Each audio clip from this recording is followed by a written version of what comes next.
Sini deh sini. Coba kita ngobrol dulu. Pernah gak sih kamu ngedengar ada orang yang bilang kalau orang ini tuh gak layak jadi pemimpin karena dia itu seorang perempuan dan juga cuma modal tampang aja? Pernah gak?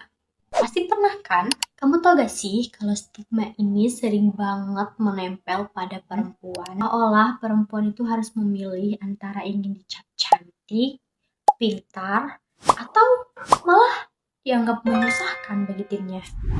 Hello Kifir, selamat datang di Lead Louds.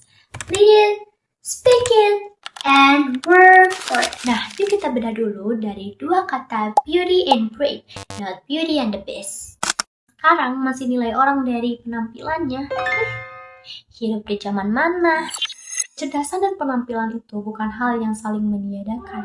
Kita bisa lihat banyak banget orang yang memang punya visual yang sangat menarik dan otaknya juga memiliki kapasitas yang sangat baik. Sebagai contoh, seorang public figure asal Indonesia yang kita kenal dengan Prilly Latuconsina, dia dikenal sebagai sosok yang memang memiliki integritas yang sangat bagus dan juga passion yang sangat bagus di dunia pendidikan. Tetapi di sisi lain, dia merupakan seorang aktris dan juga public figure yang tentunya harus terus tampil sangat baik di depan kamera secara visual.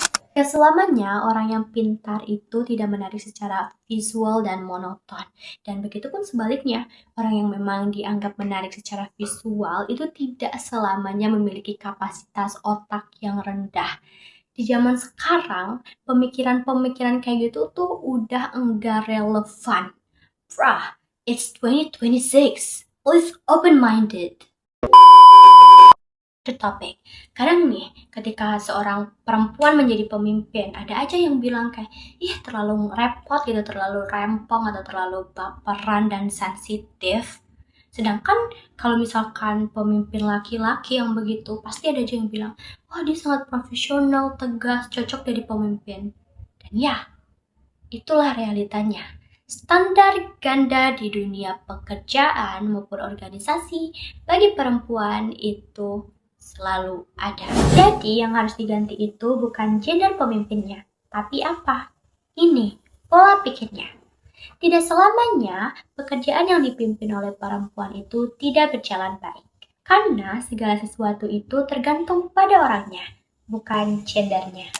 Ingat ya, zaman sekarang itu jangan lagi deh ada pemikiran bahwa perempuan itu gak layak jadi pemimpin.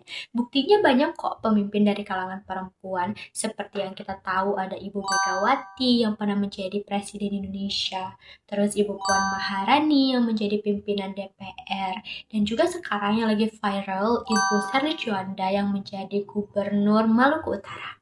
Nah, Kiviers, mulai sekarang yuk perbaiki pola pikir kita dengan tidak memandang perempuan sebelah mata.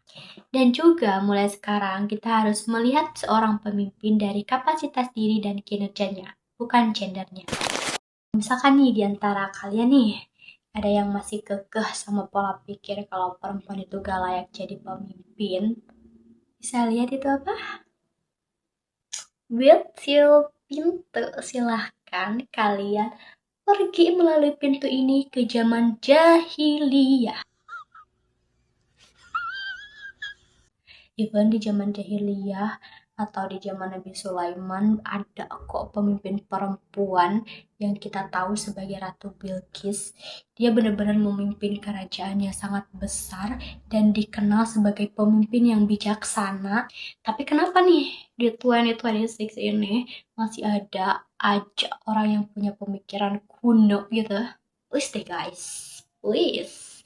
Zaman semakin canggih, teknologi semakin maju, masa ini gak dimajuin juga sih? Terus kalau teman-teman sekarang lagi ngerasa kalau akhir-akhir ini itu capek secara mental, terus ingin cerita tapi bingung mau cerita ke siapa, suara hatinya ingin didengar atau ingin validasi perasaan, teman-teman boleh banget untuk join salah satu program dari Suara Kita, namanya adalah Singgah Sejenak.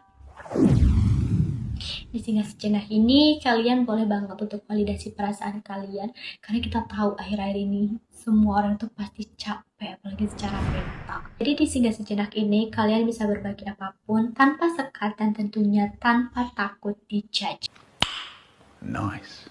So, kalau kalian tertarik, kalian boleh banget untuk kunjungi media sosialnya Suara Kita, yaitu @suarakita101, dan jangan lupa untuk daftar singgah sejenak. Karena dengan harga 10.000 aja, kalian udah bisa melakukan sesi konseling selama 30 menit. So, tunggu apa lagi? Yuk gabung singgah sejenak. Aku Diana Zora Sampesi, terima kasih sudah singgah dan mendengarkan. Terima kasih, sampai jumpa di episode selanjutnya.